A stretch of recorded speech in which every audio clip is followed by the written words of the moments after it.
सुंदरवन के जंगल में खुशियां मनाई जा रही थीं। बहुत दिनों बाद शेरनी ने एक पुत्र को जन्म दिया था। राजा के घर पुत्र होने की खुशी में तरह तरह के पकवान और भव्य सजावट के साथ एक विशेष उत्सव में पूरा जंगल खुशियों में झूम रहा था। आज मैं रुकने वाला नहीं। सालों बाद महाराज के घर राजकुमार का जन्म हुआ है। आज तो खूब सारी मिठाइयाँ खाऊंगा। हाँ, खुशी की दावत भला कौन छोड़ने वाला। मैं तुमसे कम थोड़ी ना हूँ। तभी अचानक पूरा जंगल गोलियों की गड़गड़ाहट से गूंज उठी। जानवर समझ ही नहीं पाए कि एकाएक उन पर गोलियां कैसे बरसने लगीं। वह जान बचाने के लिए इधर उधर भागने लगे। शेर ने देखा थोड़ी दूर पर कुछ शिकारी उन सब पर गोलियां बरसा रहे हैं। शेर और शेरनी अपनी प्रजा को इस तरह बेमौत मरते कैसे देख सकते थे। अपनी प्रजा की रक्षा के लिए वह अपने प्राणों का मोह त्याग कर शिकारियों से भीड़ गए। वह शिकारियों से तब तक सामना करते रहे जब तक उनके शरीर उनके बंदूकों से निकलने वाली गोलियां से छलनी छलनी नहीं हो गए। थोड़ी ही देर में जंगल बिल्कुल खंडहर सा वीरान हो गया। हर तरफ जानवरों की लाशें गिरी पड़ी मिली। उनमें कुछ जानवर तो भागकर अपनी जान बचाने में सफल हुए और कुछ मारे गए। शेर और शेरनी के वीर गति प्राप्त होने पर उनका पुत्र शावक अनाथ हो गया। कुछ जानवरों ने तो उसे मनहूस कहना शुरू कर दिया। तू कैसा पुत्र जन्म लिया है रे? पैदा होते ही अपने माँ बाप को खा गया। और हमने तेरा क्या बिगाड़ा था जो हमसे हमारे राजा को छीन लिया? इस मनहूस को तो पैदा ही नहीं होना चाहिए था। पैदा होते ही जंगल की सारी खुशियां निगल गया। अरे ये क्या कर रहे हो तुम सब? इसमें इस नन्हे से बालक का क्या दोष जो इसे इतना कोसे जा रहे हो? होनी को भला यह कैसे टाल सकता है? इस बेचारे को तो यह भी खबर नहीं कि इसके माता पिता इस दुनिया से जा चुके हैं। इसे सहारा देने के बजाय उल्टा इस पर बरस रहे हो। यह मत भूलो कि यह हमारे राजा का पुत्र है और राजा का पुत्र हमारे लिए राजा ही होता है। यह मनहूस बालक और हमारा राजा? ऐसा संभव नहीं है। मैं तो कहता हूँ इसे इस जंगल से भगा देना चाहिए। ये मनहूस यहाँ रहेगा तो ना जाने और कितनी जाने लेगा। हाँ, इसे भगाना चाहिए। ठहरो, कोई भी इसे हाथ नहीं लगाएगा। ये अनाथ नहीं है। अब से ये मेरे संरक्षण में रहेगा। मैं इसे भी अपने बेटे जैसा पाल पोस कर बड़ा करूंगा और आज से यह हमारा दूसरा पुत्र होगा। इतना बोल सियार ने सावक को अपने घर ले गया।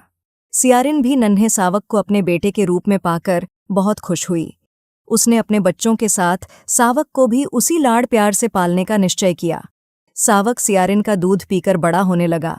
वह भले ही शेर का बच्चा था, पर सियारों के बीच रहकर सियारों के समान ही व्यवहार करता। जंगल में किसी बड़े जानवर को देखकर सियारों के साथ वो भी डर कर भाग जाता। जंगल के सभी जानवर उसके इस आचरण को देखकर सभी उसका मजाक बनाते। समय बीतते हैं। अब शेर का बच्चा पूरी तरह से बड़ा हो जाता है। भाई, सुना है जंगल के पूर्वी दिशा में किसी दूसरे जंगल से बहुत सारी बकरियां आई हैं। चलो आज उनका शिकार करते हैं। भाई, अपना इलाका छोड़कर दूसरे इलाके में जाना ठीक नहीं है। कहीं कोई खतरनाक जानवर आ गया तो वहां हम कैसे छिपेंगे? अरे ऐसा कुछ नहीं है। अगर वहां खतरनाक जानवर होते तो उधर बकरी क्यों आती? फिर भी अगर ऐसा कुछ दिखा तो हम लोग वहीं से वापस भाग लेंगे। ठीक है, पर हमें हमेशा सावधान रहना होगा।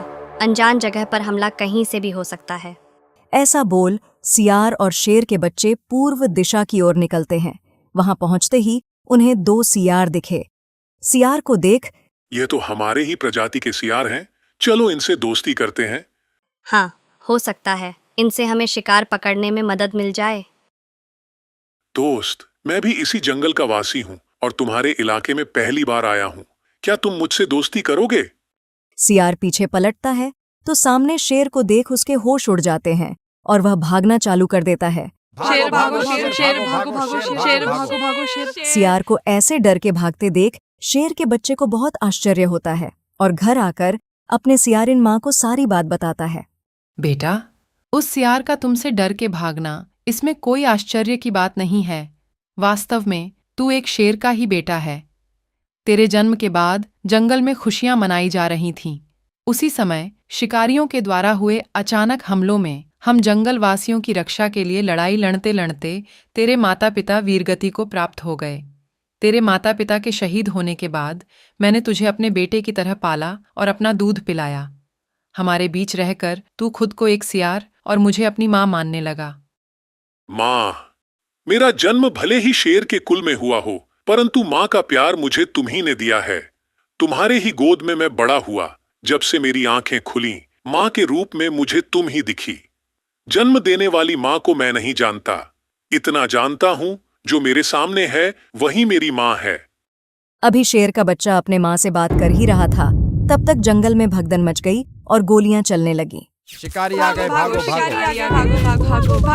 शिकारी आ गए, भागो भागो। शिकारी का नाम सुनते ही सभी भागने लगे।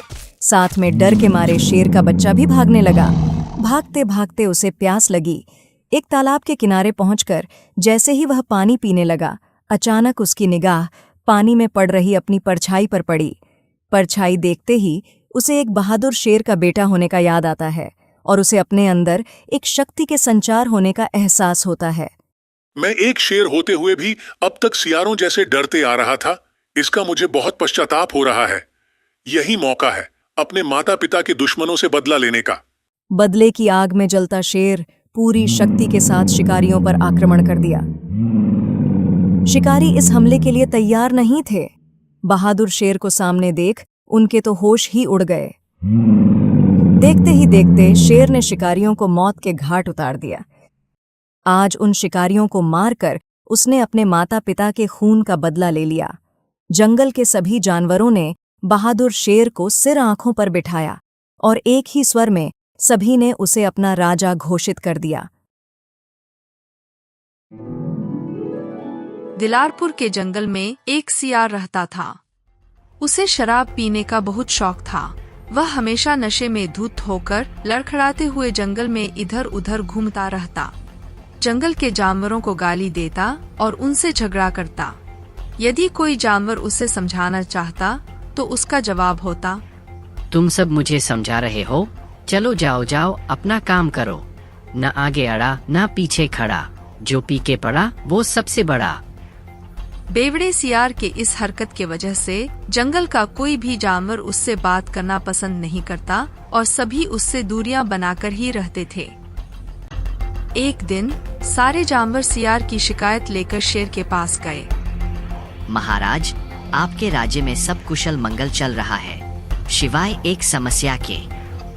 मेरे राज्य में ऐसी कौन सी समस्या है जिससे सारे जानवर इतने चिंतित हैं? वह अपना बेवड़ा शियार महाराज। बेवड़ा सियार? हाँ महाराज, वह शियार कोई काम धंधा तो करता नहीं, बस दिन भर शराब के नशे में टुन रहता है और हम सब जंगल के वासियों को गालियाँ बकता रहता है। यदि हम लोग उसे समझाने की कोशिश करते हैं तो हमारे साथ वो हाथापाई पर उतर आता है। हाँ महाराज, हमने उसे बहुत समझाने की कोशिश की, परंतु वह किसी की सुनता ही नहीं। महाराज, अगर उसे सुधारा नहीं गया तो हमारी आने वाली नस्लों पर इसका बहुत गलत प्रभाव पड़ेगा महाराज। कहाँ है सियार? बुलाओ उसे। शेर के आदेश पर सियार को बुलाया जाता है। सियार, सारे जानवरों की शिकायत है कि तुम शराब पी के सबसे झगड़ा करते हो। देखो, तुम्हारी वजह से हमारे जंगल का माहौल खराब हो रहा है। यदि तुमने शराब नहीं छोड़ी तो तुम्हें यह जंगल छोड़ना होगा। बोलो, क्या कहते हो तुम? महाराज, ये लोग क्या जाने शराब का स्वाद। यह सब नादान हैं जो हमारी शिकायत लेकर आपके पास आए हैं। इन्हें क्षमा करें महाराज। मैं तो कहता हूँ थोड़ा आप भी टेस्ट करो, बहुत मजा आता है महाराज। सियार के इस बात से शेर गुस्से से भर गया और फटकार लगाते हुए सियार को बोला, भाग जाओ मेरी नजरों के सामने से, और आज के बाद दोबारा इस जंगल में दिखा तो तुम्हारी खैर नहीं। शेर के इस फटकार से सियार डर जाता है और अपनी बाटली लिए वहां से दूसरे जंगल की ओर निकल पड़ता है। वहां से कुछ दूर जाकर सियार एक पेड़ के नीचे रुकता है और अपनी बाटली में बची कुछ शराबों को खत्म करता है। बाटली खत्म होते ही सियार अपनी आगे की यात्रा जारी रखता है। कुछ दूर और चलने के बाद उसे एक छोटा सा गांव दिखा। गांव को देख सियार बहुत खुश होता है। पता नहीं यह दूसरा जंगल अभी कितना दूर है। अब तो मैं थक भी गया हूँ और भूख भी लग रही है। क्यों ना इसी गांव में चलूं, वहां कहीं न कहीं शराब तो मिल ही जाएगा। ऐसा सोच सियार उस गांव की तरफ अपना रुख मोड़ लेता है। गांव में पहुंचकर सियार अपना व्यवस्था तजबीजना शुरू किया। जब वह एक घर के पास से गुजर रहा था तो वहां से उसे कुछ शराब की गंध महसूस हुई।